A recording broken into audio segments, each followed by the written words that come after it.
Bonjour chers frères et sœurs, je vous salue vous qui croyez en Dieu, qui avez confiance dans le Seigneur Jésus-Christ et qui comptez sur la charité du Saint-Esprit. Jésus, dans les évangiles, a posé deux questions fondamentales.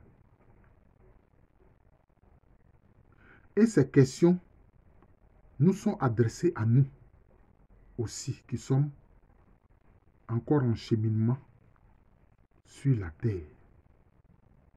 Deux questions. Quelles sont ces deux questions? Pour ne pas dire même trois. D'abord à Pierre. Pierre, m'aimes-tu? Pierre, m'aimes-tu? Pierre, m'aimes-tu? Voilà la question que le Seigneur Jésus-Christ a posée à Pierre. Mais cette question nous est adressée. À toi, ma sœur, le Seigneur Jésus-Christ te demande, m'aimes-tu? À toi, mon frère, le Seigneur Jésus-Christ te demande, m'aimes-tu? À moi, il pose la même question. M'aimes-tu? Voilà la question à laquelle nous devons répondre. Pierre, lui, l'a dit, oui, Seigneur, je t'aime.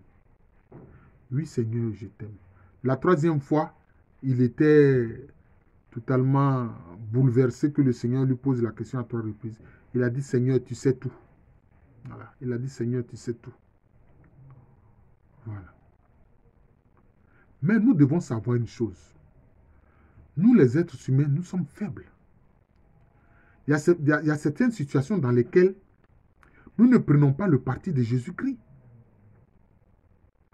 Or, répondre, Seigneur Jésus, oui, je t'aime.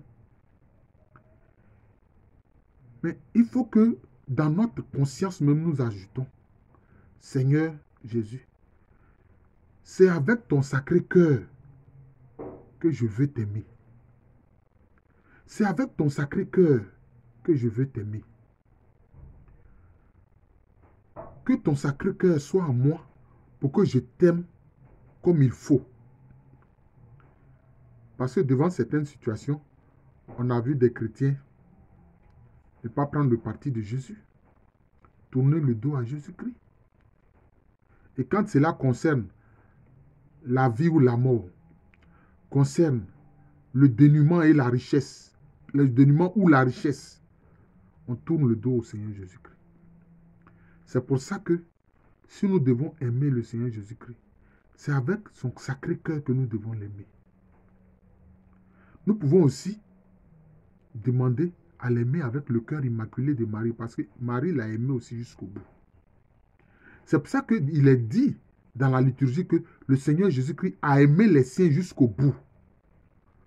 Aimer les siens jusqu'au bout, c'est quoi? Aimer les siens jusqu'à la mort. De nous-mêmes, nous ne sommes pas capables d'aimer Jésus-Christ en témoignant de lui jusqu'à la mort. On a vu Pierre.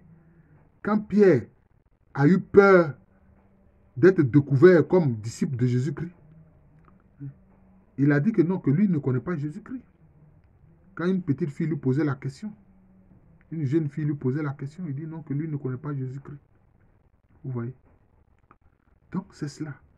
C'est en ayant le sacré cœur de Jésus-Christ en nous que nous pouvons aimer Jésus-Christ parfaitement. En demandant au Saint-Esprit de répandre l'amour de Dieu dans nos cœurs, alors nous pouvons aimer Jésus-Christ comme il faut. Voilà pour la première question. La deuxième question, ça concerne le passage de Jésus à Jéricho. C'est le texte même qui est proposé aujourd'hui, dimanche 24 octobre. Hein? C'est l'évangile d'aujourd'hui, dimanche 24 octobre. Où on voit Bartimée qui crie, Jésus, fils de David, aie pitié de moi. Jésus, fils de David, aie pitié de moi. Quand il se retrouve devant Jésus, Jésus voit très bien que Bartimée est aveugle. C'est un non-voyant. Mais que fait Jésus? Jésus lui pose la question. Que veux-tu que je fasse pour toi? Mais on aurait pu dire, mais c'est tellement évident. Seigneur Jésus, tu vois bien que Bartimée est aveugle. Mais en plus, toi, tu lui demandes, que veux-tu que toi, qu'il fasse, que toi, tu fasses pour lui? Mais parce que c'est comme ça que Dieu agit, chers frères. Dieu nous demande qu'est-ce que nous voulons qu'il fasse pour nous. Parce qu'il ne viole pas notre dignité. Il ne viole pas notre volonté. Hein? C'est lui qui nous a donné la vie. Mais il nous respecte tellement que il nous laisse décider de notre vie. Et Bartimée a eu la sagesse et l'intelligence de dire, Seigneur, redonne-moi la vue. La vue que j'ai perdue, la redonne-la moi. Et c'était la bonne demande. Oui. Quelqu'un qui manque de sagesse aurait dit, fais que je sois riche, que j'ai beaucoup d'argent. Notamment pour ceux qui ont fait de l'argent leur divinité. Vous voyez. Mais pourtant, Jésus-Christ lui a posé la question, que veux-tu que je fasse pour toi? C'est pour ça qu'il y a certains chrétiens ou certains croyants, bon, je ne sais pas. Il dit, mais Seigneur, toi-même tu vois que j'ai tel problème. Tu connais mes problèmes. Hein? Tu connais mes problèmes. Tu veux que je te dise quoi? Non. Le Seigneur attend que tu lui dises ce que tu attends de lui. Parce que lui-même, il a dit quoi? Il dit que lui, le Fils de l'homme, il est venu pour servir. Mais pour qu'il te serve, il faut que tu lui dises ce dont tu as besoin. Ce dont tu as besoin. Parce que quelquefois même, et très souvent, il arrive que pour beaucoup de chrétiens, ils ne savent même pas demander. Beaucoup d'entre nous ne savons pas demander. Nous ne savons pas demander ce qu'il faut au Seigneur. Parce que nous ne savons pas toujours ce qui est bien pour notre vie. Ce qui est bon pour nos familles. Nous ne savons pas. Hein? Mais pourtant, Jésus-Christ nous a indiqué la demande fondamentale que Dieu ne refuse jamais. Il a dit, vous qui êtes mauvais, vous savez donner de bonnes choses à vos enfants. Vous ne donnez pas un serpent en lieu et place d'un poisson que votre que votre enfant vous demande. Hein? Ou bien vous ne lui donnez pas, je ne sais pas moi, un scorpion en lieu et place de ce que votre enfant vous demande. Mais bien plus, le Père ne donnerait-il pas le Saint-Esprit à celui qui le lui demande? Voilà. Cela veut dire que le Seigneur Jésus-Christ, il nous dit que la demande fondamentale, c'est l'acquisition du Saint-Esprit. Mais pourtant, il nous demande, que veux-tu que je fasse pour toi? Donc, ne va pas dire, tu connais mon problème, tu connais mes problèmes. Hein, parce que les problèmes sont tellement nombreux. Non.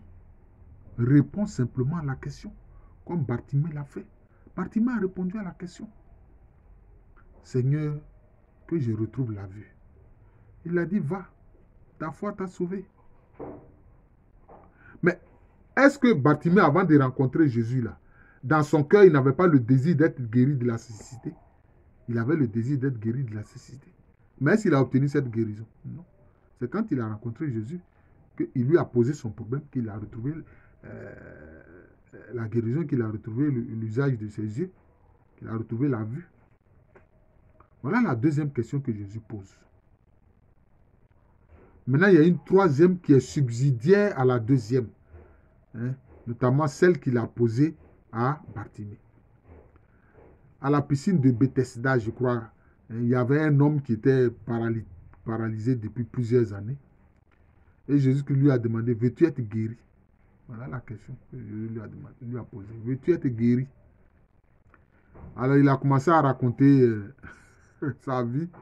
Oui, Seigneur, quand l'eau est remuée, avant que moi je plonge, il y a quelqu'un d'autre qui plonge, etc. Bon. C'est comme s'il dit qu'il a abandonné, alors que chaque jour, il y a des gens qui le transportent pour l'envoyer à la piscine de Bethesda. Une sorte de piscine de guérison. Quand l'ange vient remuer l'eau, bon, celui qui plonge en premier est guéri. Mais lui, il est totalement paralysé des membres. peut-être tétraplégique, comme on dit. Comment lui, il peut plonger? C'est difficile. Il dit qu'il n'a personne pour le faire plonger. Mais Jésus-Christ lui demande simplement, veux-tu être guéri?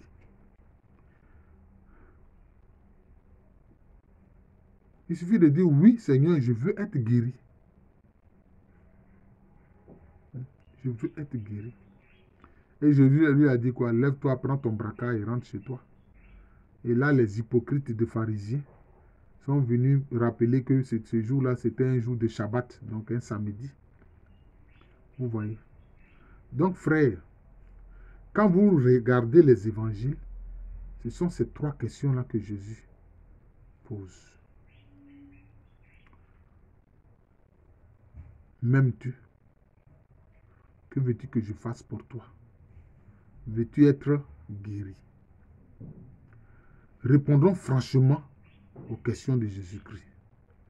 Mais n'oublions pas toujours de dire avec le secours de son Saint-Esprit. Parce que même si nous posons cette question, nous pauvres êtres humains, nous risquons de ne pas savoir demander ou plutôt lui dire ce que nous voulons qu'il fasse pour nous. Voilà. Dans tout désir, il y a des priorités. Il y a des priorités dans les désirs, il y a les priorités. Si tu dis, ouais Seigneur, je veux que tu fasses de moi quelqu'un qui est aussi riche que Crésus, alors que tu as une maladie qui te tenaille, tu deviens riche comme Crésus, tu n'as même pas le temps de commencer à entamer la jouissance de cette richesse matérielle et puis tu meurs, la maladie t'emporte. Ça t'a servi à quoi? Voilà. Je vous remercie. Je suis le frère Jean de l'amour de Jésus. C'est mon nom spirituel et à l'état civil, je suis le professeur Aluko Amérémy. Regardez ces vidéos, partagez-les et mettez les émoticônes, c'est-à-dire les likes. Voilà, likez. C'est important. C'est important. Les vues sont importantes. Cela veut dire alors que le petit enseignement que le Seigneur Jésus m'a inspiré a touché beaucoup de monde. À l'état civil, je suis le professeur Aluko Amérémy. Je vous souhaite un joyeux dimanche.